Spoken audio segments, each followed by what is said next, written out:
dating senador at ngayon Rehab Star Secretary Panfilo Lacson na sa kanyang unang lumapit ang kampo ni Janet Lim Napoles para isiwalat ang lahat ng kanyang nalalaman tungkol sa pork barrel at Malampaya fan scam. Ayon kay Lacson, March 24 o 25 daw dumating sa kanyang opisina ang asawa ni Janet na si Jimmy Napoles kasama ang dalawang anak. Dala raw ni Ginong Napoles ang isang folder na naglalaman ng isang listahan, draft ng isang affidavit na walang pirma, ilan pang dokumento at isang flash drive. Nakasaad daw sa listahan ang mahigit 100 pangalan ng ilang kongresista, senador at cabinet secretaries. Damay rin ang kanilang mga staff at iba pang mga tumulong na ilihis umano ang pera ng bayan.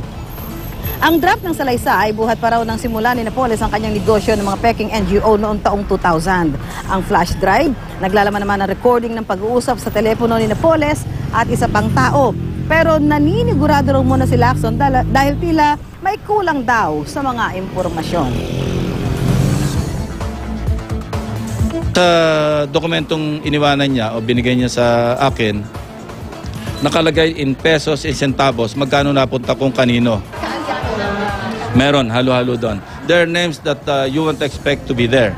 Alam ko kung ano yung itsura ng tell-all at saka yung may kulang, may mga gaps.